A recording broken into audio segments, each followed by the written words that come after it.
안녕하세요. 저는 40대 초반 여자입니다. 많은 나이는 아니지만 그동안 정말 열심히 살아왔었는데요. 최근에 제 눈앞에 펼쳐진 광경을 보게 되면서 제 인생을 다시 되돌아보게 되는 계기가 되었고 많은 변화가 찾아왔네요. 저는 8년 전에 남편과 결혼을 하고 시댁으로 들어가서 살 수밖에 없는 불가피한 상황을 겪을 수밖에 없었어요. 남편이 시부모님의 과수원 일을 도우며 살아왔었기 때문에 저와 따로 나와 살기에는 여러 가지로 걸리는 게 많았어요. 근처에 집 하나 구해서 일을 할 때만 과수원에 나와 시부모님을 도우면 된다는 그런 단순한 문제가 아니었기 때문에 장기적으로 봤을 때 많은 어려움들이 있었죠.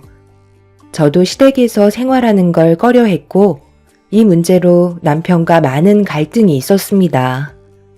이런 상황 속에 제가 시댁에 들어가 살기로 결심하게 된 결정적 이유는 시부모님께서 저를 정말 딸처럼 잘 대해주신 행동들에 대해 감사해서 남편과 함께 과수원 일을 돕기로 결정하게 되었죠. 그렇게 저는 남편과 함께 과수원 일을 돕기 시작하긴 했지만 문제는 시골 생활을 해본 적이 없던 저였기 때문에 처음에는 적응하기가 쉽지가 않았어요. 그러다 보니 저도 모르게 꽤 오랜 기간 동안 우울증이 찾아오고 말았네요. 시부모님과 남편이 옆에서 힘들어하는 저를 관심 가져주고 옆에서 많은 노력을 해주신 덕분에 힘겹게 이겨낼 수 있었고 어느새 저도 자연스럽게 가수원집 며느리가 돼 있었습니다. 그렇게 정신없이 시부모님을 도우면서 시댁 생활을 하던 도중 저에게는 이쁜 아이가 둘이나 찾아왔고 그렇게 많은 사랑을 받으며 몇 년간은 정말 잘 지내왔었어요. 처음에는 정말 힘들었지만 그래도 시간이 지나다 보니 시댁에 들어오기로 결정 내린 게 좋은 선택이었다고 느낄 수 있었습니다. 아이들한테도 자연은 도심에서 배우지 못하는 많은 것들을 접할 수 있었고 건강하게 잘 자라고 있는 아이들을 보며 너무 행복했었어요. 그런데 어느 날 가수원 일을 하다가 시부께서 갑자기 뒷목을 접고 쓰러지셨고 급성 뇌출혈이 찾아오셔서 너무 갑작스럽게 세상을 떠나시고 마셨습니다. 그때도 넓은 가수원에 흩어져서 작업을 하고 있었는데 원래 시모가 시부 옆에 항상 붙어서 일손을 도왔었지만 그날 하필 시모가 다른 볼일이 있으셔서 시내에 나가셨었고 무리하게 일을 마무리하시려다가 혈압이 오르셨는지 멀리에서 일을 하던 남편은 쓰러지신 시부를 발견하지 못했고 돌이킬 수 없는 상황이 오고야 말았죠.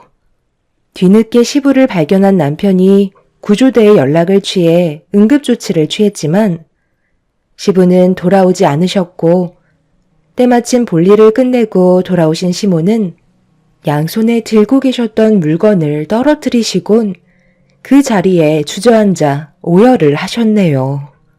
바닥으로 떨어진 건 다름 아닌 매번 시부의 건강을 위해 챙겨드렸던 장어즙이었어요. 그날도 어김없이 시간 맞춰 찾으러 가셨다가 예상치 못한 일이 발생이 되었던 거였죠.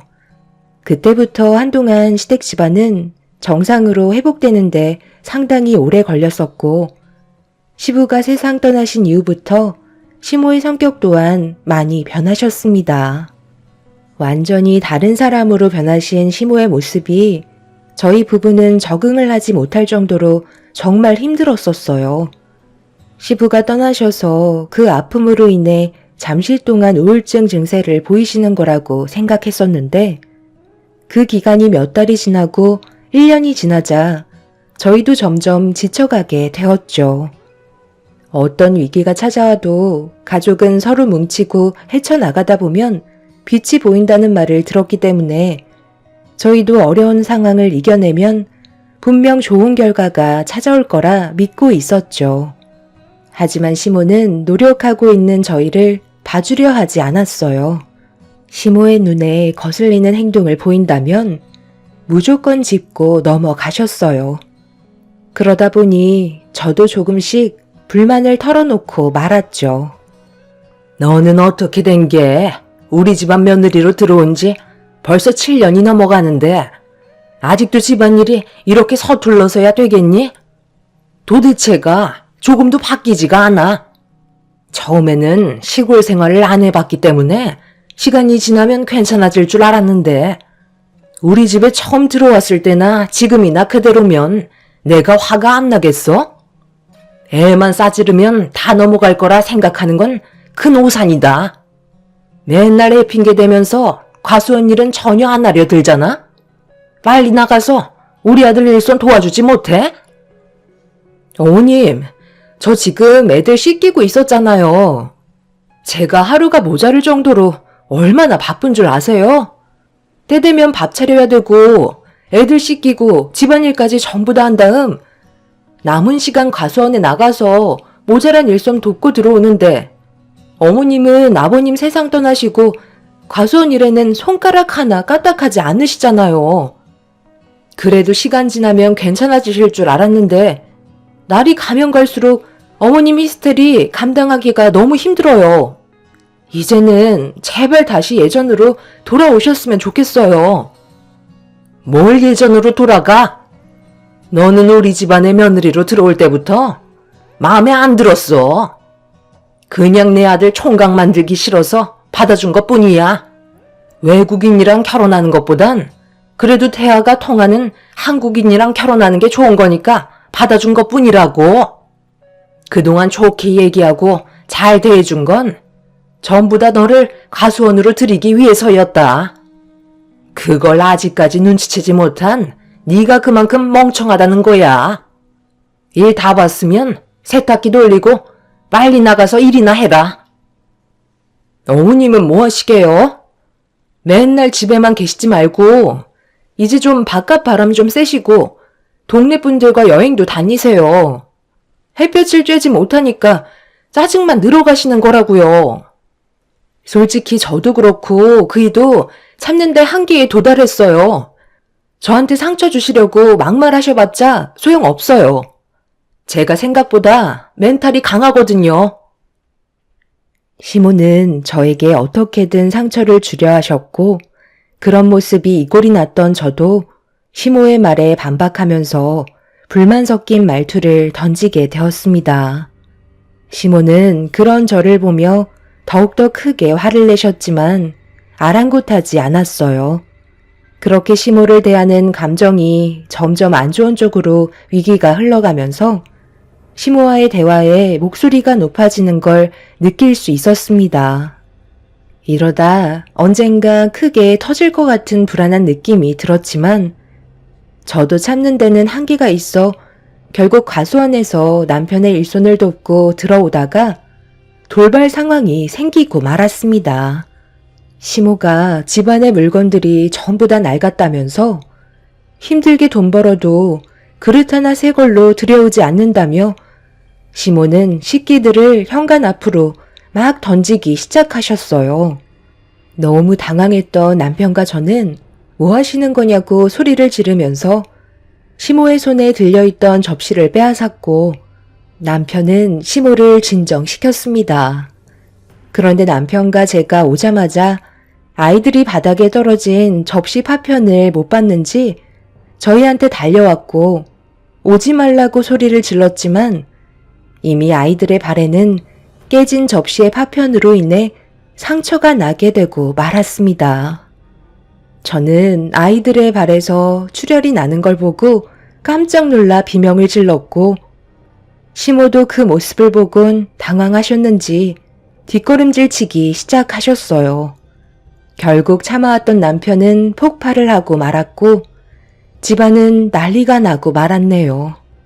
다행히 아이들의 발바닥이 심하게 다친 건 아니었지만 그래도 병원에 가서 정확하게 확인을 해보는 게 좋을 것 같아 남편의 도움으로 병원에서 치료를 받을 수 있었고 그렇게 집으로 다시 돌아와 겁에 질렸던 아이들을 진정시킨 뒤 겨우 재운 다음 방에서 나오지 않으시는 시모의 방으로 남편과 함께 들어가게 되었고 진지하게 대화를 이어나갔네요.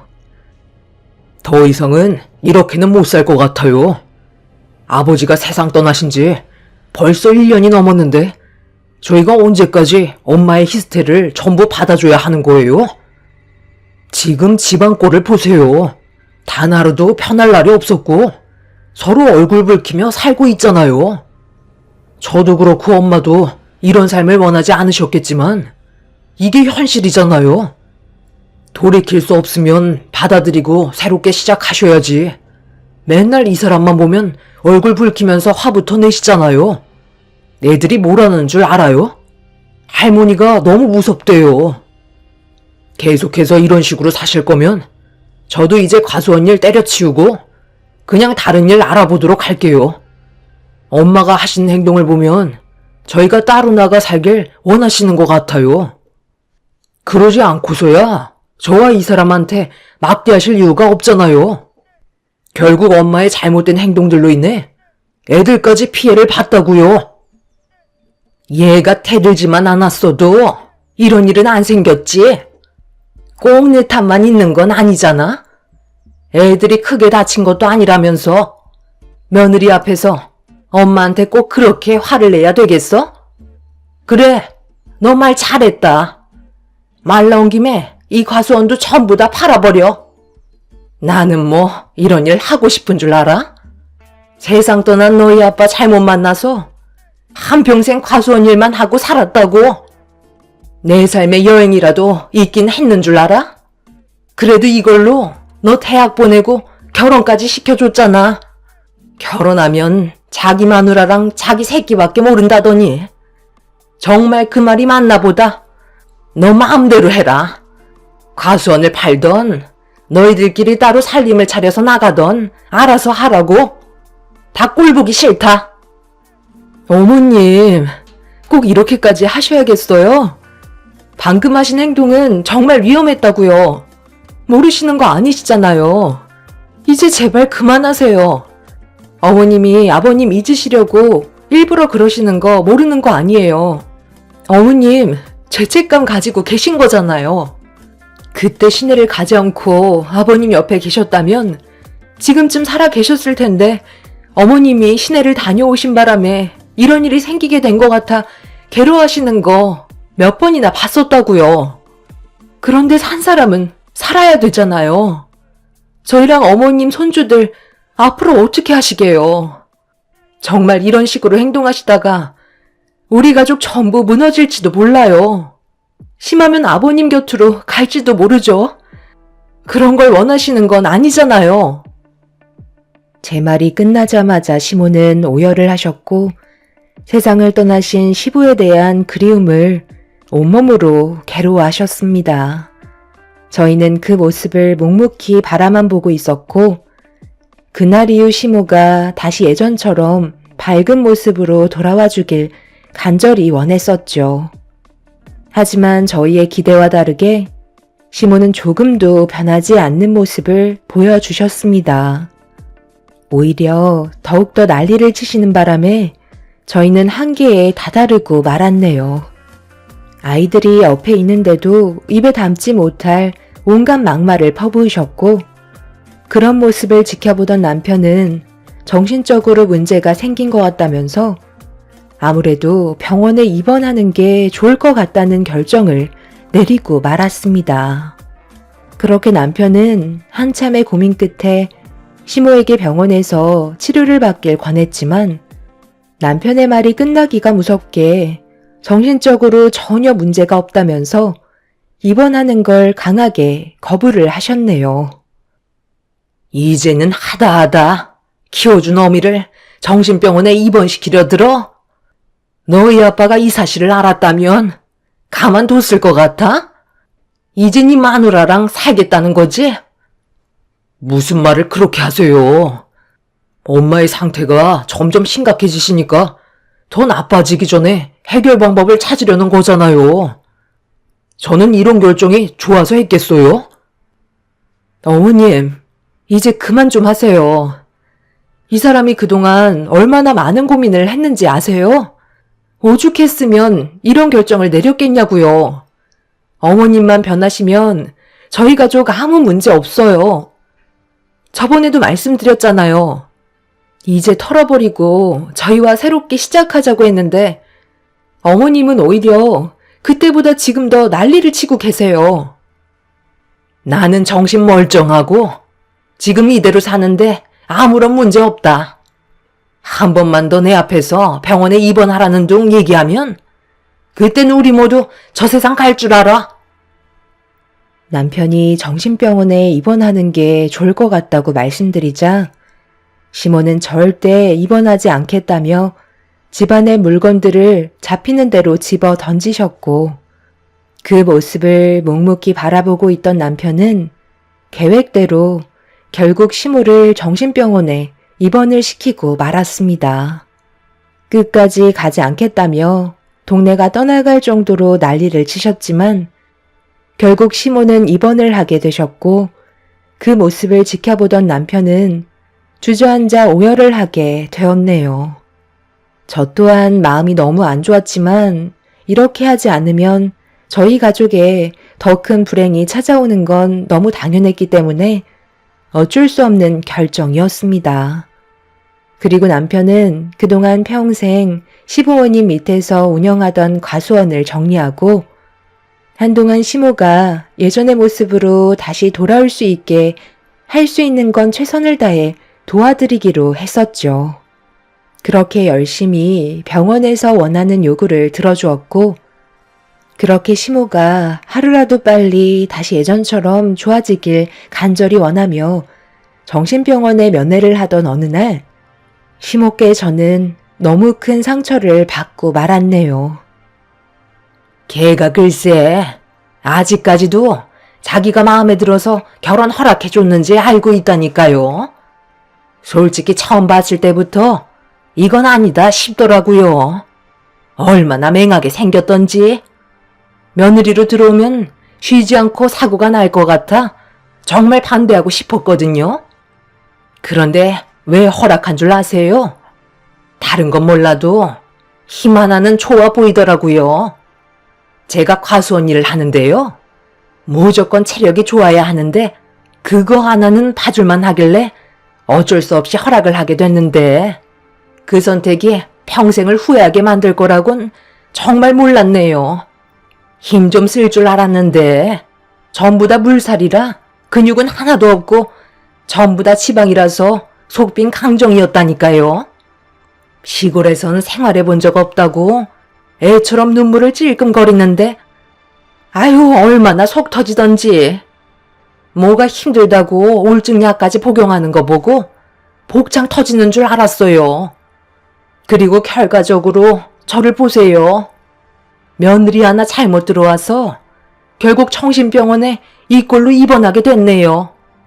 그동안 정말 힘들게 키운 자식이 나를 정신병원에 입원시킬 줄은 상상도 못했는데 이렇게 된 것도 며느리가 뒤에서 속삭거려서 저를 정신병원에 입원하게 만든 걸 거예요. 제가 왜 이걸 확실하게 알고 있냐면 저번에 하는 짓도 하도 마음에 안 들어서 한 소리 했거든요. 그러다 접시를 깨트렸는데 그걸 손주들이 밟아서 살짝 상처가 난 걸 가지고 앙심을 품고 저를 여기로 억지로 입원시켰네요. 어머님, 정말 너무하시네요. 꼭 그렇게까지 저를 나쁜 며느리로 만드셔야 속이 편하시겠어요? 여기 계신 분들이 무슨 잘못이 있다고 어머님이 하시는 말을 들어줘야 되는 거예요? 결국 본인 얼굴에 침 뱉는 행동이라는 거 모르세요? 병원에서 치료는 잘 받고 계시죠? 최대한 빨리 마음 추스르고 저희 예전처럼 웃고 살아요. 그렇지 않으면 어머님 평생 여기에 계셔야 한다고요. 그렇게 살고 싶지 않으시잖아요. 저희랑 같이 여행도 다니고 그동안 못 다니셨던 좋은 곳 구경 많이 시켜드릴 테니까 어머님이 가지고 계신 불만들이나 안 좋은 감정들 전부 다 털어내세요. 그렇지 않으면 함께할 수 없다는 거 어머님도 잘 아시잖아요. 내가 왜 너랑 같이 살아야 되는 거니? 내 아들과 둘이 살면 몰라도 너랑은 절대 함께하고 싶지 않다. 무슨 뜻인지 이해하지? 나는 너를 며느리로 인정하지 않는다는 거야. 그리고 그 꼴 보기 싫은 얼굴 앞으로 안 봤으면 좋겠는데 언제까지 평온해 올 거니? 내가 제자리로 돌아가게 하고 싶으면 내 아들이랑 당장 이혼해라. 그럼 나도 심적으로 편해지고 앞으로 조용히 살아갈 수 있을 것 같다. 이거 아니면 앞으로 평생 네 면상 안 볼 거니까 생각 잘해야 될 거야. 시모와는 정상적인 대화가 불가능할 정도였어요. 대화가 이어질 수 없다 보니 점점 얼굴을 붉히게 되더라고요.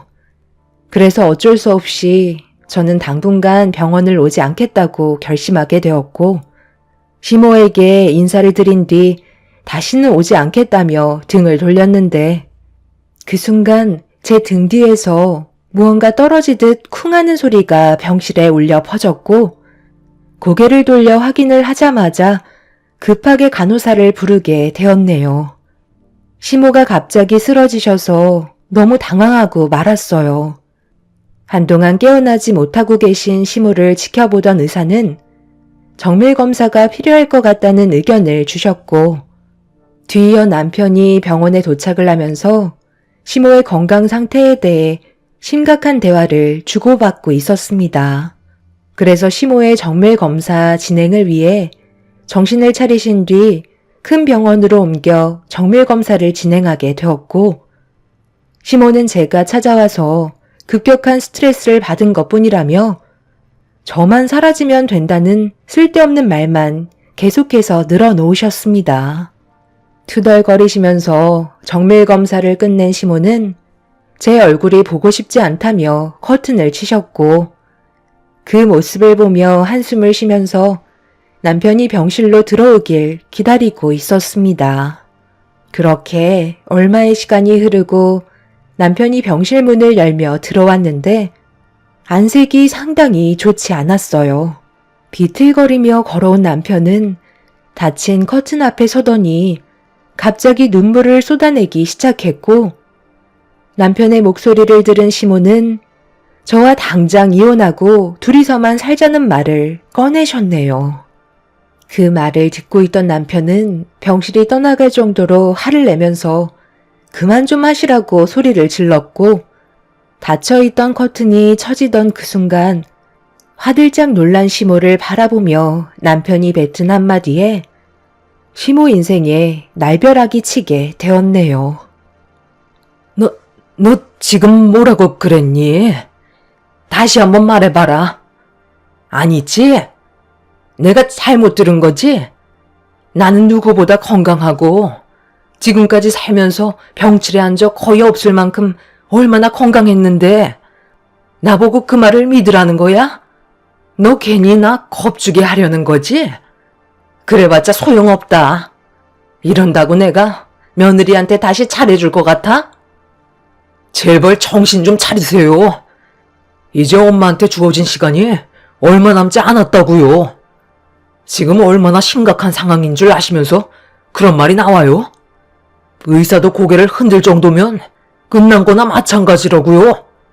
그러니까 제가 아버지께서 갑자기 세상을 떠나셨을 때 엄마도 건강검진 받아보자고 몇 번이나 말씀드렸는데 제 말 무시하고 고집을 부리시더니 결국 이게 뭐예요? 만약 그때 발견이 됐다면 이런 일도 없었을 거라고요. 다시 한번 확실하게 얘기해 드려요. 엄마 지금 췌장암 4기 판정 받으셨어요. 크기도 4cm가 넘었고 이미 다른 장기에도 전이가 된 상태라 항암 치료는 소용없다는 판정을 받았다고요. 당장 수술을 한다 해도 깨어나지 못할 가능성이 많다고 하셨어요. 앞으로 길면 3달이고 짧으면 1달이라는데 엄마는 끝까지 이렇게 행동하실 거예요?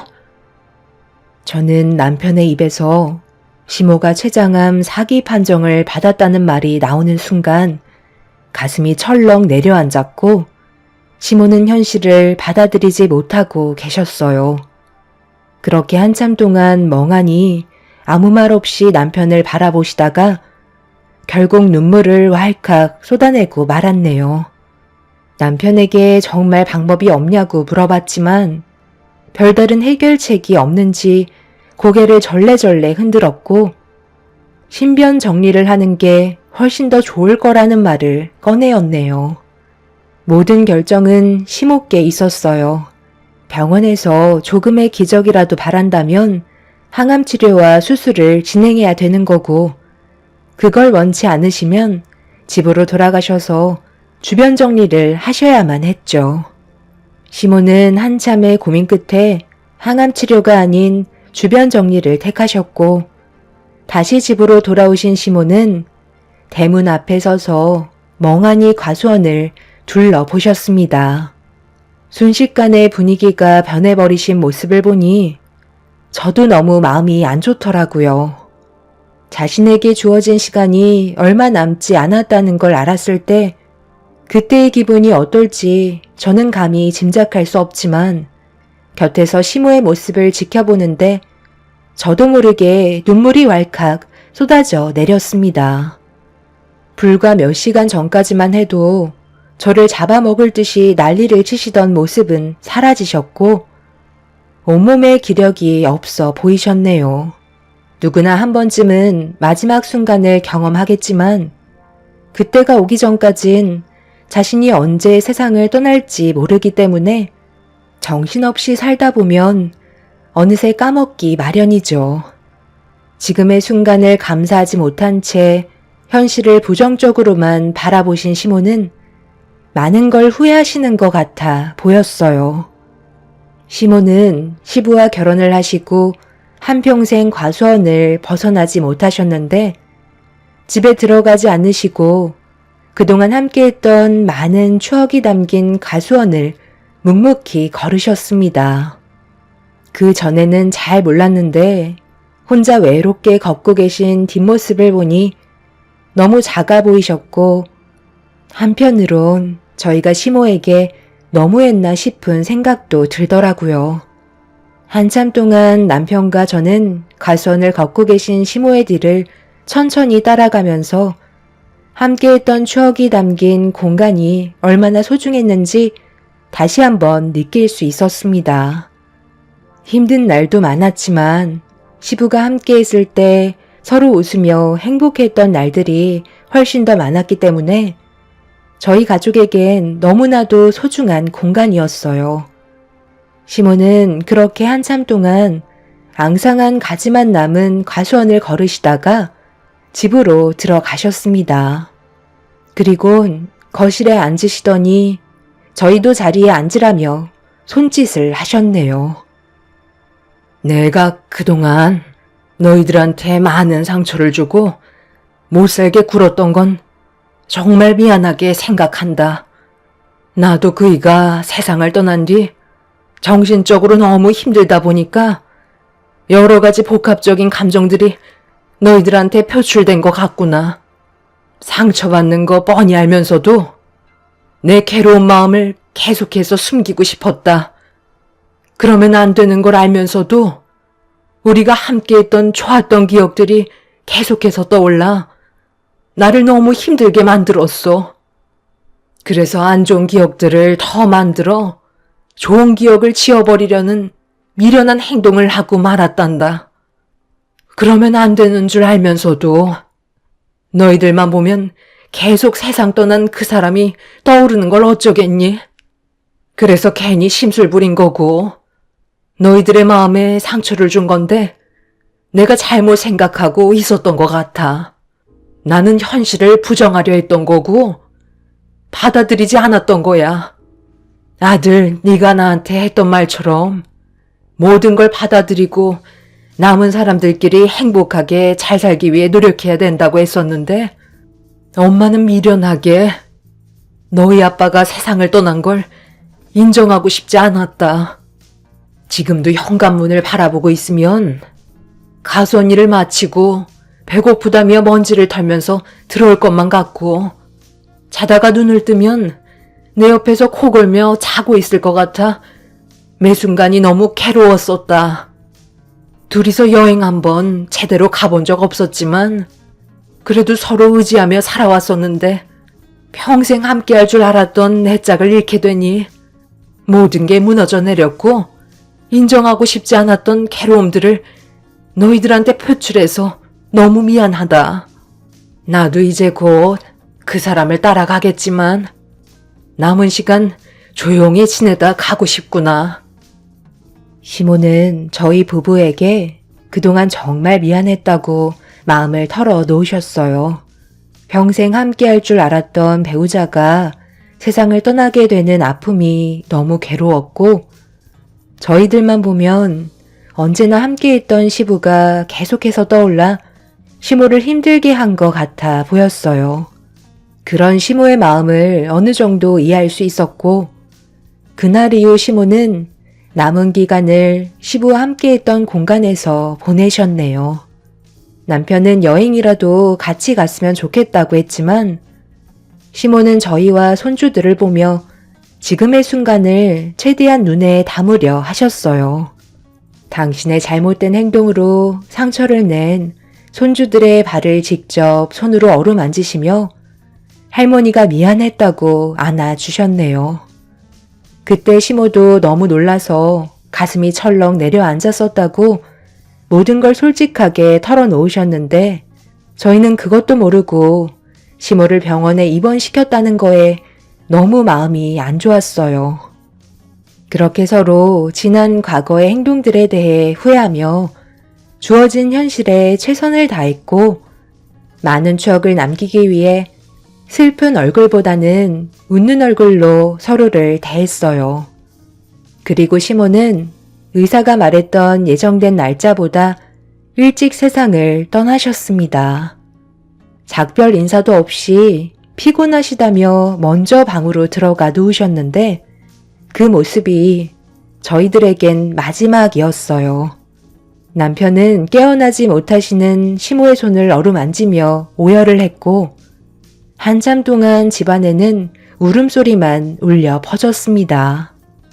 그렇게 시모의 장례를 치르게 됐는데 많은 생각을 하게 되더라고요. 각자 개인의 인생에 주어진 시간을 아무도 알지 못하지만 지금 이 순간 살아있기 때문에 하루를 무의미하지 않게 최선을 다해 살아야 하고 자신의 곁에 있는 가족들과 서로 헐뜯기보단 좋은 기억들을 많이 남기면서 지금을 소중하게 여겨야 한다는 걸 알 수 있었습니다. 지금도 시간은 계속해서 지나가고 있고 지나간 시간은 절대 두 번 다시 돌아오지 않으니까요.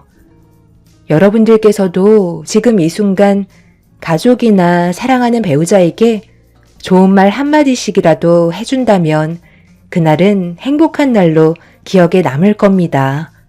매 순간 후회하지 않는 삶을 사시길 바랍니다. 감사합니다.